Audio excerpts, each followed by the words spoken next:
തീർച്ചയായിട്ടും ഞങ്ങളുടെ പ്രഥമ പരിഗണന ക്രിയേറ്റീവായിട്ടുള്ള കാര്യങ്ങൾ, ഞങ്ങൾ പറഞ്ഞ കാര്യങ്ങൾ എത്രയും പെട്ടെന്ന് ചെയ്യും. ഒരു നിമിഷം നമുക്ക് പാഴാക്കല്ല. കാരണം ഒരു ഭരണ രംഗത്ത് നമ്മൾ പാഴാക്കുന്ന ഓരോ നിമിഷവും മറ്റുള്ള നഗരങ്ങൾ നമ്മളെക്കാളും മുമ്പേ പോകും. അവർ മുമ്പേ പോകരുതെന്നല്ല ഞാൻ പറയുന്നത്. നമുക്ക് സമയം പാഴാക്കാനില്ല. ഒരുപാട് കാര്യങ്ങൾ ചെയ്യാറുണ്ട്. നമ്മുടെ നിരവധി വാഹനങ്ങൾ പല സ്ഥലങ്ങളിലും തുരുമ്പെടുക്കുന്ന കാഴ്ച നമ്മൾ കണ്ടിട്ടുണ്ട്.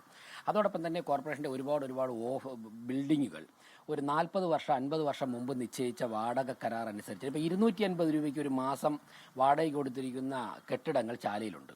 അതിൻ്റെ തൊട്ടടുത്തുള്ള കെട്ടിടങ്ങൾക്ക് 3000 രൂപയാണ് പെർ ഡേ വാടക കിട്ടുന്നത്.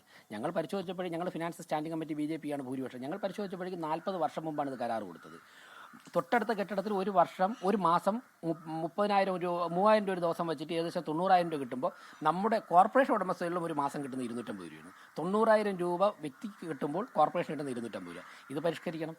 ഒരുപാട് കേസുകൾ കോടതിയിൽ പല കാര്യങ്ങൾ കൊണ്ട് ഹൈക്കോടതിയിൽ ഉൾപ്പെടെ കെട്ടിക്കിടപ്പുണ്ട്. അത് വളരെ എഫിഷ്യൻ്റ് ആയിട്ടുള്ള അഭിഭാഷകരെ വെച്ചിട്ട് ആ കേസുകൾ വേഗത്തിലായി കഴിഞ്ഞാൽ കോടിക്കണക്കിന് രൂപ നികുതി ഇനത്തിൽ നമുക്ക് എത്രയും പെട്ടെന്ന് കിട്ടും. ജനങ്ങളെ പരമാവധി സഹായിച്ചിട്ട് എത്രയും പെട്ടെന്ന് തന്നെ കോർപ്പറേഷൻ്റെ വരുമാനം കൂട്ടുവാനുള്ള പദ്ധതികൾ ചെയ്യണം. ചോർച്ച ഉണ്ടെങ്കിൽ അത് തടയണം. ഇങ്ങനെയുള്ള നിരവധി കാര്യങ്ങൾ. നമ്മുടെ ഭൂമി പല സ്ഥലങ്ങളിലും കയ്യേറ്റക്കാർ ചെറുതായിട്ട് വേലിയൊക്കെ കെട്ടി അവർ കയ്യേറുകയാണ്. അതുപോലെ തന്നെ ഞങ്ങൾ കൊടുത്ത വാഗ്ദാനങ്ങളിലൊന്നാണ് തെരുവ് നായ്ക്കളെ 1 വർഷം ഞങ്ങൾ ഇന്നലെ ഞാൻ കൊടുങ്ങാണ്ട് ചെന്നപ്പോൾ തന്നെ ജനങ്ങൾ സ്വീകരണ സ്ഥലത്ത് വെച്ച് പിടിച്ചെടുത്തിട്ട് ചോദിക്കുകയാണ്, തെരുവ് നായ്ക്കളെ നിങ്ങൾ 1 വർഷത്തിന് അടച്ചിടുമല്ലോ. അപ്പോൾ അതിൻ്റെ പണി തുടങ്ങി. ഇങ്ങനെ ഒരുപാട് നിരവധി കാര്യങ്ങളുണ്ട്. അതുപോലെ തന്നെ അടിസ്ഥാന ജനവിഭാഗങ്ങളുടെ ആവശ്യങ്ങൾ കൂടുതൽ ഭരണാധികാരികൾ കൂടുതൽ ജനങ്ങളിലേക്ക് ഇറങ്ങുമെന്ന് സംസ്ഥാന അധ്യക്ഷൻ പറഞ്ഞിട്ടുണ്ട്. അതിനുള്ള നടപടികൾ ആരംഭിക്കണം. ഉദ്യോഗസ്ഥരുമായി ചർച്ച നടത്തണം. അങ്ങനെയുള്ള ഒരുപാട് കാര്യങ്ങളുണ്ട്. അത് കൃത്യമായിട്ട് നമ്മുടെ ഭരണസമിതിയും മേയറും ഡെപ്യൂട്ടി മേയറൊക്കെ വരുമ്പോഴേക്കും അവർ വന്നതിന് ശേഷം അവർ ചർച്ച ചെയ്ത് തീരുമാനിക്കും.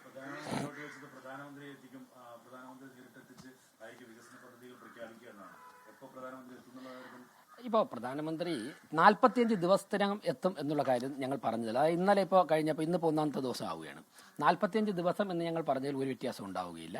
എന്നാണ് എത്തുന്നത്, എപ്പോഴാണ് എത്തുന്നതെന്ന് പറഞ്ഞാൽ പ്രധാനമന്ത്രിയല്ലേ. സ്വാഭാവികമായിട്ട് പ്രധാനമന്ത്രി വരുന്നത് ഒരു പ്രോസസ്സിൻ്റെ ഭാഗമായിട്ടാണ്. നമ്മുടെ നഗരത്തിനെ കുറിച്ചുള്ള കൂടുതൽ പ്രഖ്യാപനങ്ങൾക്കാണ്. അതിനുള്ള തയ്യാറെടുപ്പിൻ്റെ സമയം, മിനിമം സമയം, അതിനുള്ള സമയം സംസ്ഥാന അധ്യക്ഷനത് കോർഡിനേറ്റ് ചെയ്യും. തിരുവനന്തപുരത്ത് മേയറാകാൻ സാധ്യതയുണ്ടെന്ന് വിലയിരുത്തപ്പെടുന്ന വി രാജേഷ് അദ്ദേഹം പറഞ്ഞ ഒരു കാര്യം, അതായത് പണ്ടുണ്ടായിരുന്ന ആ വാടക എപ്പോഴും അതേ നിലയിൽ തന്നെയാണ്. 250 രൂപ മാസവാടക സർക്കാരിന് കിട്ടുമ്പോൾ 90,000 രൂപയാണ് സ്വകാര്യ വ്യക്തികൾക്ക് തൊട്ടപ്പുറത്തുള്ള കടകൾക്കൊക്കെ. അപ്പോൾ വരുമാന വർധനയ്ക്കുള്ള ഒരു മാർഗ്ഗമാണ് ഇപ്പോൾ അദ്ദേഹം പറഞ്ഞത്. അതേപോലെ നിരവധി കാര്യങ്ങളുണ്ട്. ഒപ്പം തന്നെ പ്രധാനമന്ത്രി 45 ദിവസത്തിനകം കൂടുതൽ കാര്യങ്ങൾ പ്രഖ്യാപിക്കുമെന്നും പറയുകയായിരുന്നു. ലോകത്തെവിടെയായാലും ഏത് സമയത്തും 24 വാർത്തകളും ഓഗ്മെന്റഡ് റിയാലിറ്റി പാക്കേജുകളും എക്സ്പ്ലെയിനറുകളും വിശദമായി കാണാൻ ഞങ്ങളുടെ YouTube ചാനൽ നിങ്ങൾക്ക് സബ്സ്ക്രൈബ് ചെയ്യാം.